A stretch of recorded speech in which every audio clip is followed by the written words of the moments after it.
Greywater Gardens lives up to its name, I thought as I made my way up the damp concrete slabs, bridging across the stagnant pond. Everywhere leading up to the ash and decrepit house was lined up by rotten flowers and the congealed feces of cats, dogs, and other animals. The water itself looked like it had remained the same for centuries. This place is dead. As dead as I am. I arrived at the door, more a collection of damp splinters, and hesitantly pushed it open, causing the hinges to shriek. No more shrieking, please. The inside was as drab and oppressive as the outside, and my nostrils filled with the scent of mold and neglect and regret. Or maybe it's just me.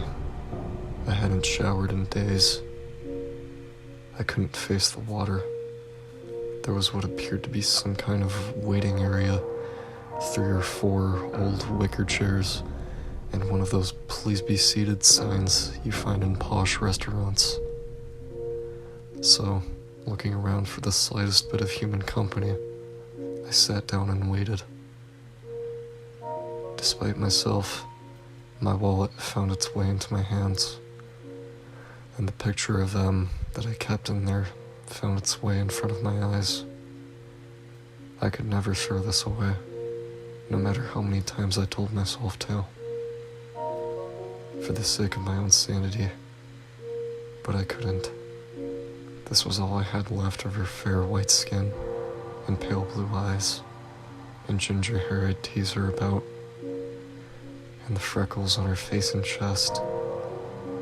She was beautiful. I tried to correct myself to present tense, but I couldn't. I'd never forget the day the last of that ginger hair fell out. A cough brought me back to reality, and I looked, blinking back tears, to see an old man, bald and bearded, and stooped over, grinning through a mouth of yellow teeth. His clothes were as gray and wiry as the hairs on his face, like he was the Greywater Gardens in human form. Even his right eye was gray. The left was just a black, empty socket, with the eyelids hanging over it forlornly. "You have an appointment?" He spoke like he hadn't used his voice in years. Yes, I have a secret. I want to deposit it." "I know you do," he said. He let me grasp for words, wondering how the hell he knew, when he said, "You wouldn't be here for any other reason, would you?" He turned and beckoned me to follow him into the back room. I gazed at the picture of them one last time. "I love you." Then I slid it back in my wallet and did as I was bid. The room was more of the same, gray and wet and rotting and horrid. The only remarkable feature was the huge, hefty ledger on an antique wooden table, next to a plain steel chalice. In the middle of the room was a concrete pool, only a few feet across, filled with the same stagnant, gray water from the ponds outside. The old man opened the ledger. "You wish to deposit a secret?" he asked, perhaps as a formality, or maybe he's playing with me. "Yes," I said. "Your name?" I told him. "Excellent, then let's begin." He picked up the chalice and moved to the pool. He bent down, agonizingly slow, but eventually he filled the cup and shuffled over to me. "Drink the water," he told me, a grin playing upon his old and papery lips as he pushed the cup into my hand. "The water will enter you, and your secret will replace it in the water. No man can discern its murky depths." His smile was now so wide that I thought his face might crack open.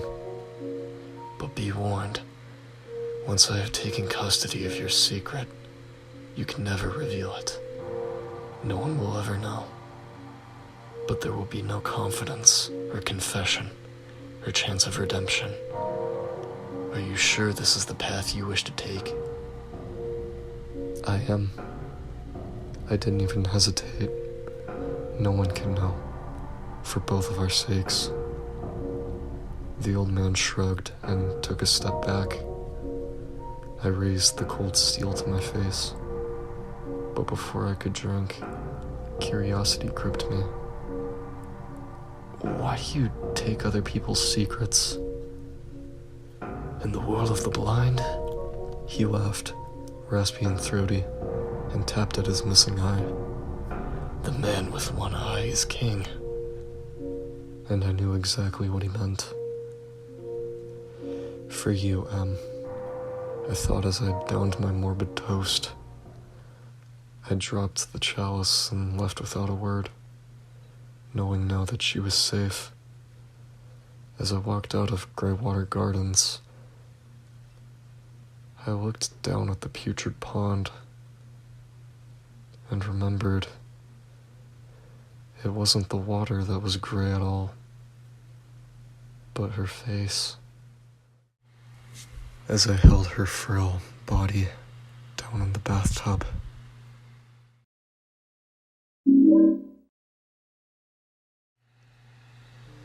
In 1983, a team of deeply pious scientists conducted a radical experiment in an undisclosed facility. The scientists had theorized that a human without access to any senses or ways to perceive stimuli would be able to perceive the presence of God. They believed that the five senses clouded our awareness of eternity, and without them, a human could actually establish contact with God. An elderly man who claimed to have nothing left to live for was the only test subject to volunteer. To purge him of all of his senses, the scientists performed a complex operation in which every sensory nerve connection to the brain was surgically severed. Although the test subject retained full muscular function, he could not see, hear, taste, smell, or feel. With no possible way to communicate with or even sense the outside world, he was alone with his thoughts. The scientists monitored him as he spoke aloud about his state of mind in jumbled, slurred sentences that he couldn't even hear. After 4 days, the man claimed to be hearing hushed, unintelligible voices in his head.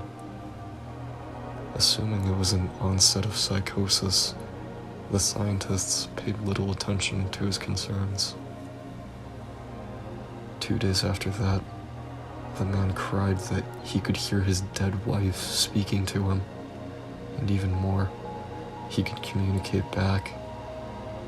The scientists were intrigued, but not convinced until the subject started naming their dead relatives.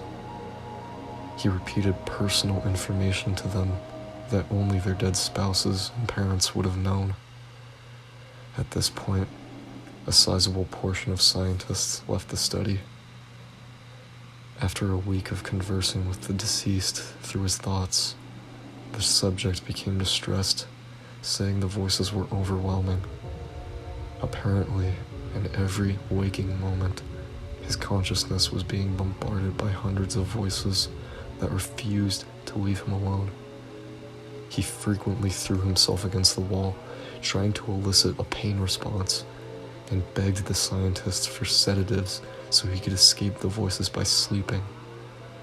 This tactic worked for 3 days, until he started having severe night terrors. He repeatedly said that he could see and hear the deceased in his dreams. Only a day later, the subject began to scream and claw at his non-functional eyes, hoping to sense something in the physical world. Now hysterical, he said that the voices of the dead were deafening and hostile, speaking of hell and the end of the world. At one point, he yelled, "No heaven, no forgiveness," for 5 hours straight. He continually begged to be killed, but the scientists were convinced that he was close to establishing contact with God. After another day, the subject could no longer form coherent sentences. Seemingly mad, he started to bite off chunks of flesh from his arm. The scientists rushed into the test chamber and restrained him to a table so he could not kill himself. After a few hours of being tied down, the subject halted his struggling and screaming. He stared blankly at the ceiling as teardrops silently streaked across his face. For 2 weeks, he had to be manually rehydrated due to the constant crying.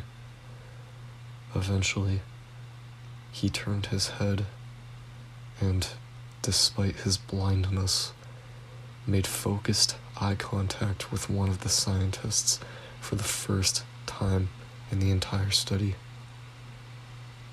He whispered, "I have spoken with God, and He has abandoned us." After that, his vital signs stopped. There was no apparent cause of death.